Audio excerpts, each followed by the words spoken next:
સર્વ મુક્તોને સૂર્ય સપ્તમીના પાવન દિવસે હૈયાના હેતથી જય સ્વામિનારાયણ. પહેલા મુક્તો આપણા પુરાણ ગ્રંથોમાં, ધર્મ ગ્રંથોમાં અને સ્વામિનારાયણ સંપ્રદાયના સાંપ્રદાયિક ગ્રંથોમાં પણ સૂર્ય સપ્તમીની અનેક વિશેષ ગાથાઓ ગવાણી છે.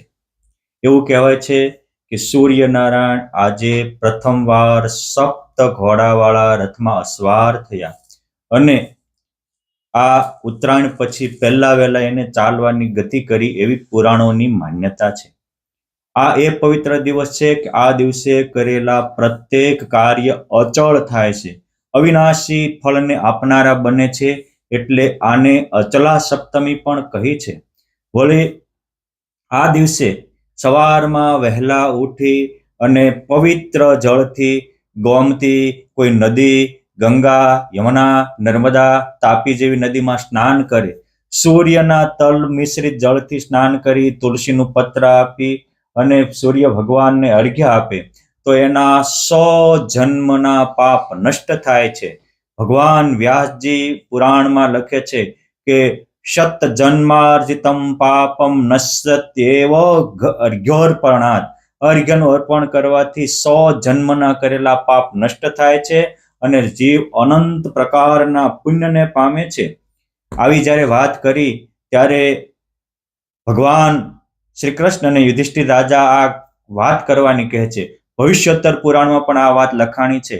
ભગવાન કહે છે કે સાંભળો યુધિષ્ઠિર રાજા, વ્યાસજીએ જે ભવિષ્ય પુરાણમાં લખ્યું એ હું તમને કહું છું. આનર્ત દેશ એટલે કે હાલનું જુનાગઢ, જામનગર, કચ્છ અને મહેસાણાનો આખો પાટણ, સિદ્ધપુર પાટણ વગેરેના પ્રદેશને એ તે સમયે આનર્ત પ્રદેશ કહેતા હતા. આજે એને સૌરાષ્ટ્ર અને કચ્છ તરીકે આપણે સંબોધીએ છીએ.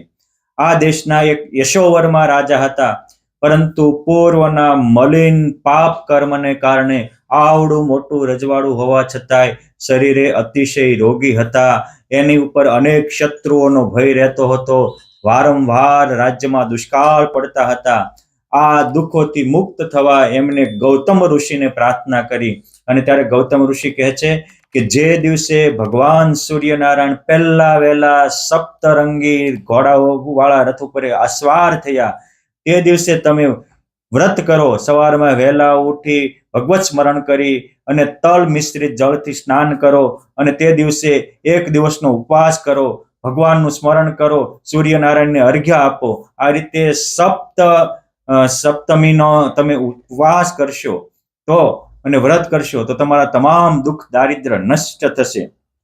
અને ઋષિના કહેવાથી એમને કહ્યું કે રાજન નશ્યંતિ રોગાણામ સૂર્ય એવન સંશય માઘ શુક્લ સપ્તમ્યામ તુ કૃત્વા વરદ મિતમ નૃપ સ્નાત્વા પ્રાત શુચિર ભૂત્વા દદ્યાદ અર્ઘ્ય દિવાકરમ સર્વ રોગ વિનિર્મુક્તો ભવિષ્યસી ન સંશય.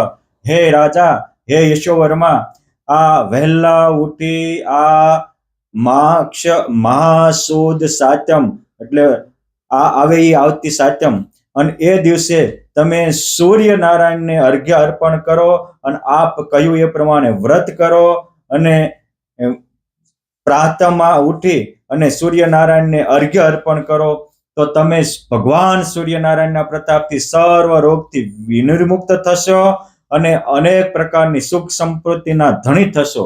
એમાં પણ સાંભળો, માઘ શુક્લ સપ્તિમામ તો રવિ દિને ભવેત યદિ. માઘ શુક્લ સપ્તમી અને રવિવારના દિને હોય તો એ સૂર્ય ગ્રહણ સમયે આપેલું દાન પુણ્ય હોય એના કરતા પણ 10,000 ગણું પુણ્ય આપનારી બને છે.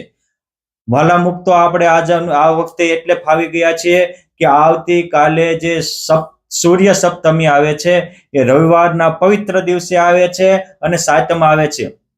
આ દિવસે આપણે વહેલા ઉઠીને જો મોટા પવિત્ર જળથી સ્નાન કરશું, કોઈ એવા તીર્થનો યોગ ન હોય તો ઘરમાં કાળા તલ નાખેલું સ્નાન કરી અને એ પાણીથી સ્નાન કરી અને ઉઠીને તુલસી દળ સાથે સૂર્યનારાયણને અર્ઘ્ય અર્પણ કરશો તો અનેક દુઃખ દારિદ્રથી મુક્ત થશો, રોગથી મુક્ત થશો માનસિક પીડાથી પણ મુક્ત થશું, આવું ભવિષ્ય પુરાણમાં કહેલું છે.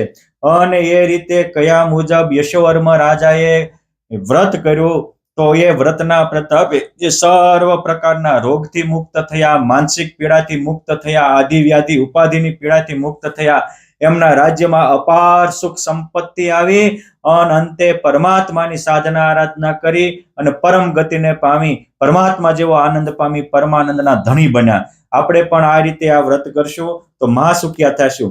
માઘ શુક્લ હેતુ યા સપ્તમી સૂર્ય લોક પ્રદાયિની અચલા નામા સા પ્રોક્તા સર્વ પાપ વિનાશિની. ઋષિ કહે છે કે આ માઘ સુદ સપ્તમી એ કેવી છે, તો કે એને અચલા કહેવાય છે, સર્વ પાપને નાશ કરનારી છે, સર્વ રોગથી વિમુક્ત કરનારી છે.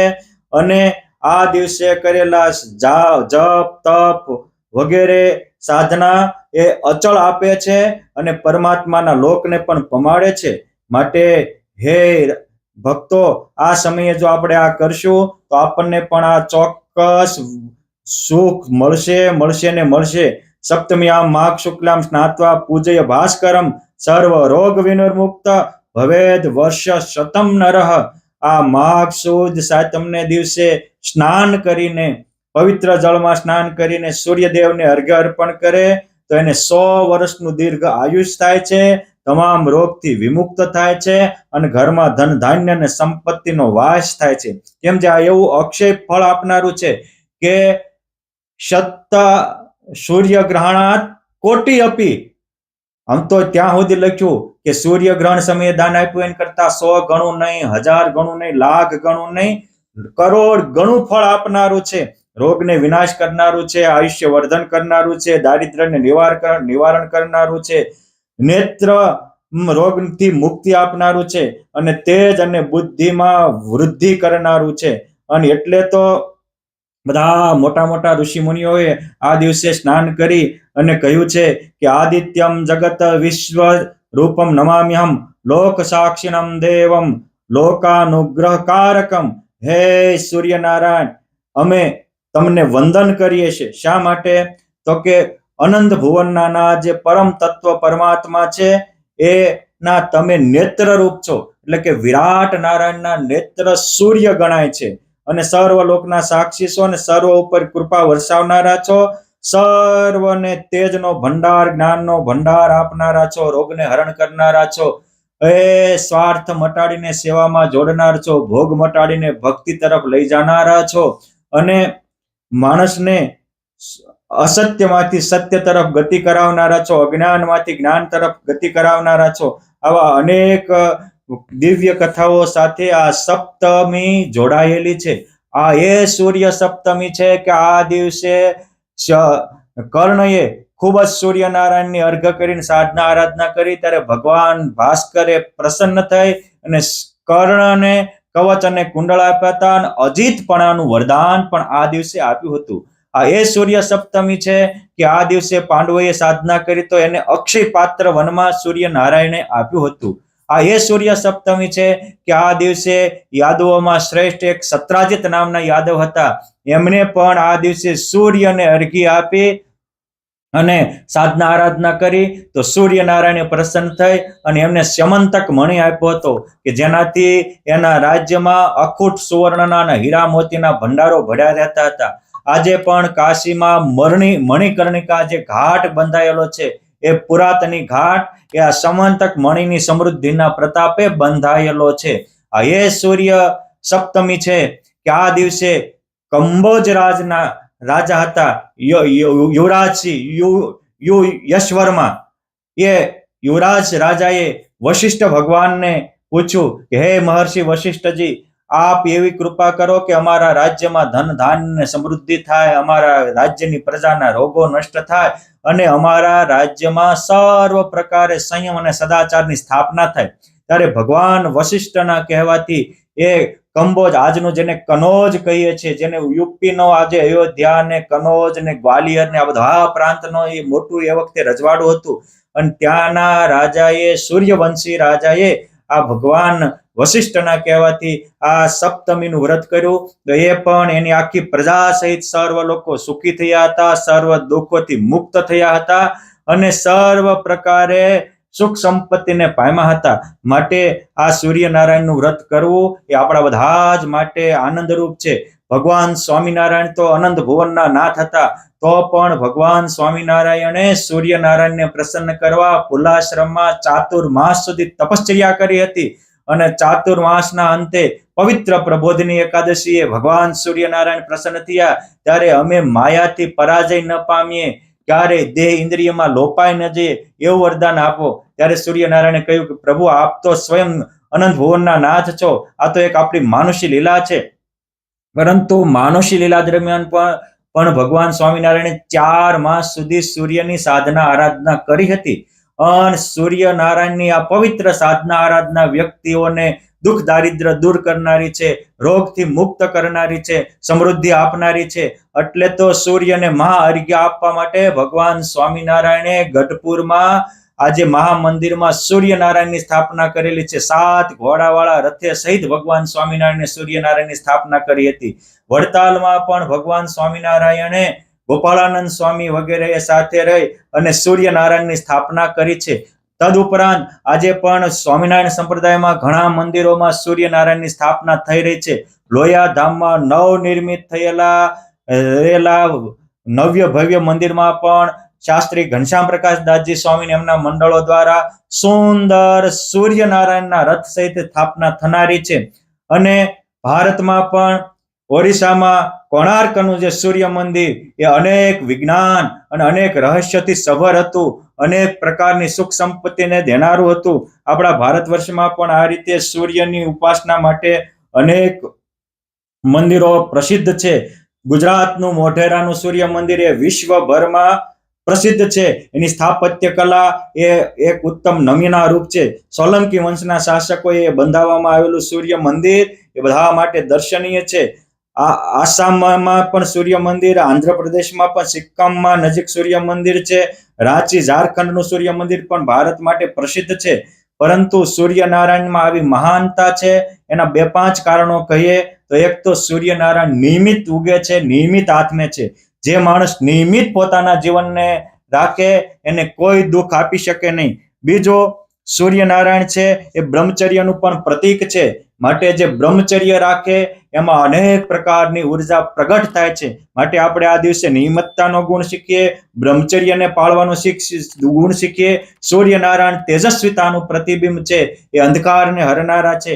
માટે સૂર્યનારાયણને આપણે વહેલા ઉઠી અર્ઘ્ય આપીએ અને કહીએ કે આપ જેમ બાહ્ય અંધકારને નષ્ટ કરો છો એમ અમારા અંતરના અજ્ઞાનને પણ નષ્ટ કરો. તો અંતરના અજ્ઞાનને પણ નષ્ટ કરનારા છે. સૂર્ય સત્યવાદી દેવતા છે. આપણે પણ એવા સત્યવાદી બનીએ તો ભગવાન બહુ રાજી થાય. એવું કહેવાય છે કે પૂર્વે મૈદાનો નામનો રાક્ષસ હતો, એને પણ સૂર્યની આરાધના કરી અને દેવોના શિલ્પી વિશ્વકર્મા જેવી કળા શીખ્યા હતા. અને પાંડવોનો જે રાજસૂય યજ્ઞ વખતે જે મોટો એની સભા હતી, સુધર્મા સભા, એનું બાંધકામ આ મૈદાનો રાક્ષસે કર્યું હતું. એ આવી રીતે સૂર્યનારાયણની સાધના આરાધથી સ્થાપત્ય કલા, શિલ્પ કલા, યશસ્વીતા, તેજસ્વીતા અને શારીરિક બળ, માનસિક બળ અને આધ્યાત્મિક બળ બધાની પ્રાપ્તિ થાય છે. અને એમાં પણ આ વખતે જોગાનું જોગ પવિત્ર સૂર્ય સપ્તમી અને રવિવારનો દિવસ છે. આ એક દિવસ વહેલા ઉઠી પવિત્ર નદીઓમાં, પવિત્ર સરોવરમાં કે ઘરમાં પણ સાંજે ભરી રાખેલા પાણીમાં કાળા તલ નાખી અને સવારમાં સ્નાન કરશો તો આપ પણ તમામ દુઃખ દારિદ્રથી મુક્ત થશો, સર્વ પ્રકારની સુખ સમૃદ્ધિથી યુક્ત થશો. હું ભગવાન સ્વામિનારાયણ અને ભગવાન સૂર્યનારાયણને પ્રાર્થના કરું આપનું સર્વ પ્રકારે મંગલ વિસ્તારે. જય સ્વામી.